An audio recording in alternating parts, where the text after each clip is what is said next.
Beberapa negara tetangga memang memiliki kemiripan dengan budaya Indonesia karena memiliki kemiripan akar budaya.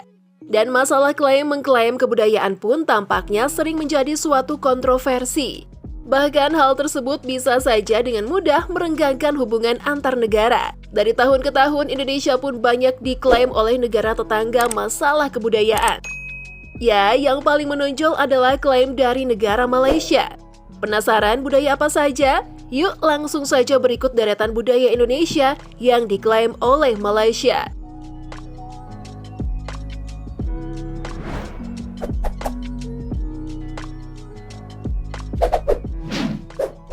Keris.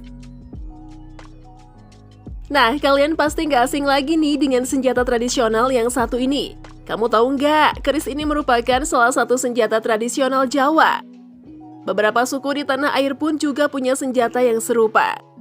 Namun ternyata lagi-lagi negeri jiran pernah mengklaim keris sebagai warisan budaya nenek moyang mereka. Dan atas klaim tersebut tentunya keributan tak bisa dihindari. Tapi tenang saja, karena pada tanggal 25 November 2005 silam, UNESCO sudah menetapkan bahwa keris adalah lambang budaya warisan milik Indonesia. Aman-aman. Angklung. Tak hanya lagu daerah Indonesia, alat musik angklung khas Sunda ini juga ternyata pernah diklaim oleh Malaysia. Awalnya, alat musik tradisional ini dialunkan di lahan pertanian sebagai bentuk ritual menghormati Nyai Sri Pohaci atau Dewi Padi. Dan seiring perkembangan zaman, saat ini angklung pun sering dimainkan dalam pertunjukan atau acara-acara kultural. Dan pada tahun 2010, angklung pernah diklaim oleh Malaysia dengan sebutan bambu Malai. Pemerintah pun memberikan respon yang serius dengan mengupayakan agar angklung diakui secara internasional, dan alhasil setelah Indonesia berhasil mengumpulkan dokumen-dokumen bersejarah persyaratan dari UNESCO.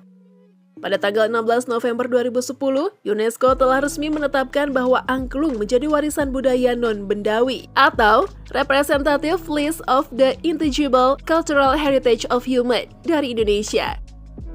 Nah, makanya tanggal 16 November itu diabadikan sebagai Hari Angklung Sedunia. Batik. Kerajinan yang memiliki nilai seni tinggi dan telah menjadi bagian dari budaya Indonesia, khususnya Jawa ini, pernah diklaim oleh negara Malaysia yang katanya sudah menjadi bagian budaya mereka sejak lama. Karena klaim tersebut, tak sedikit masyarakat Indonesia geram kepada Malaysia. Pemerintah Indonesia juga tentu tak terima, dan mereka pun mengirimkan nota keberatan kepada pemerintah Malaysia. Tak mau kecolongan untuk kedua kalinya, Indonesia memutuskan untuk mendaftarkan batik ke UNESCO pada tanggal 3 September 2008. Dan setahun berselang pada tanggal 2 Oktober 2009, UNESCO kemudian mengesahkan batik menjadi warisan budaya Indonesia. Tari Reog Ponorogo. Tak hanya batik, salah satu kebudayaan Indonesia lainnya yang pernah diklaim oleh Malaysia adalah Reog Ponorogo.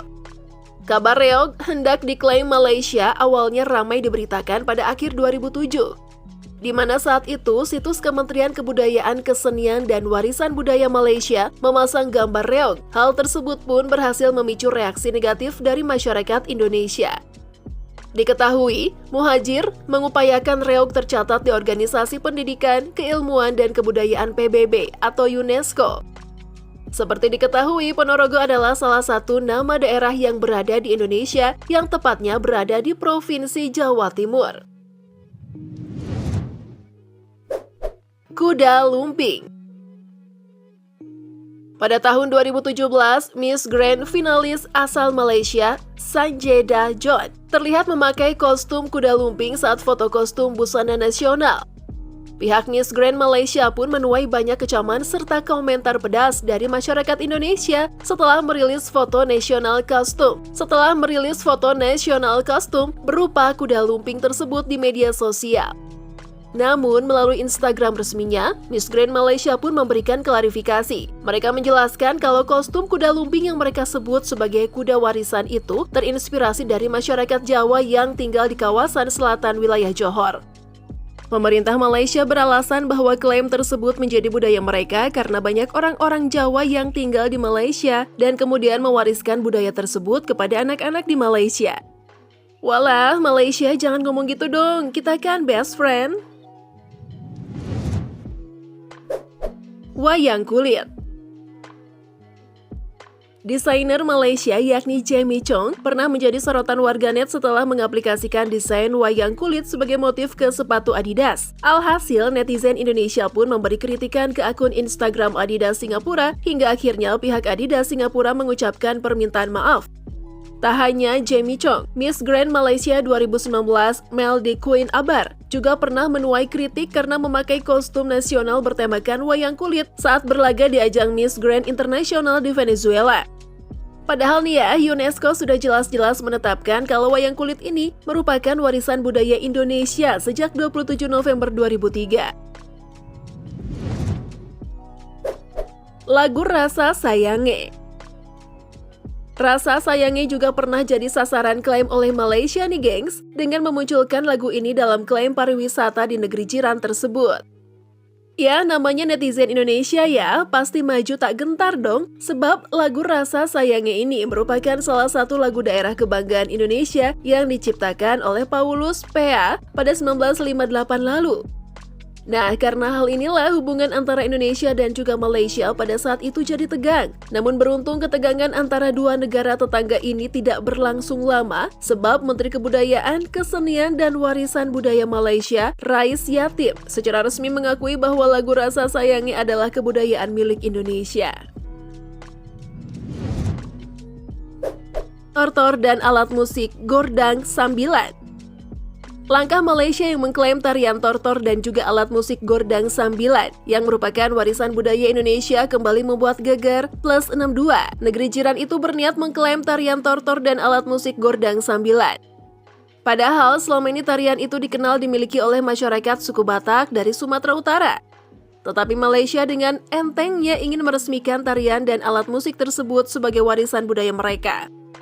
Saat itu, Kementerian Luar Negeri Republik Indonesia sampai mengirimkan nota diplomatik ke pemerintah Malaysia tentang tarian ini. Indonesia meminta Malaysia untuk mencatat bahwa seni tari tersebut memang berkembang juga di Malaysia. Namun sebenarnya asal-usulnya tetap dari Indonesia. Menurut kamu, upaya apa sih yang efektif agar warisan budaya tanah air kita nggak diusik dan diklaim oleh negara lain? Tuliskan opini kamu di kolom komentar ya. Dan jangan lupa untuk tetap menjadi warga negara Indonesia yang baik dan membanggakan.